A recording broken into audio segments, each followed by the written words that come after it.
Hello, কি অবস্থা সবার? আজকে রান্না করব পাহাড়ি মোরগ। সেদিন আমি বোয়া ভাতের সাথে এই পাহাড়ি মোরগটাই খেয়েছিলাম।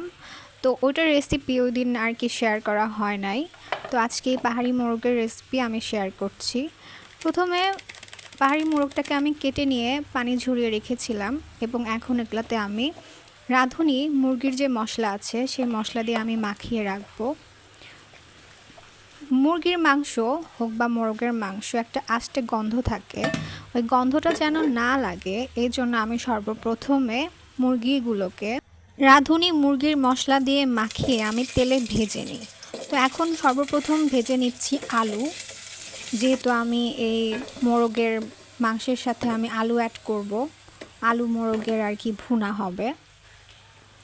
আলুগুলো ভেজে তুলে নেওয়ার পর তেলের মধ্যে দিয়ে দিচ্ছি মশলা মাখানো ম্যারিনেট করা মোরগের মাংস। আমি মশলা মাখিয়ে প্রায় 20 মিনিটের মতো রেখে দিয়েছিলাম, আপনারা চাইলে 1 ঘন্টার মতো রাখতে পারেন। তারপর তেলে এগুলোকে আলতো আলতো করে ভেজে নিতে হবে। ভাজতে ভাজতে আপনারা বুঝতে পারবেন মোরগের মাংসের গন্ধটা আর নেই। এভাবে রান্না করলে ট্রাস্ট মি একটু আস্তে গন্ধ থাকে না এবং খেতে অনেক টেস্টি হয়। তারপর আমি ওই তেলেই ভেজে নিচ্ছি পেঁয়াজ এবং দিয়ে দিলাম গোটা জিরা, বাটা মশলার সাথে দিয়ে দিচ্ছি শুকনা মশলা এবং আমি এলাচগুলো ফাটিয়ে দিচ্ছি। আমি এখানে আরও 2টো শুকনো মরিচ দিয়ে দিয়েছি, আপনারা চাইলে রসুনও দিতে পারেন। মশলাগুলো ভালো করে ভুনলে তখন আদা রসুন বাটার আর কাঁচা গন্ধটা থাকে না। তার মধ্যে আমি পানি দিয়ে এখন সব শুকনো গুঁড়োগুলো দিয়ে দিব, লবণ, মরিচ, হলুদ, ধনিয়া গুঁড়া।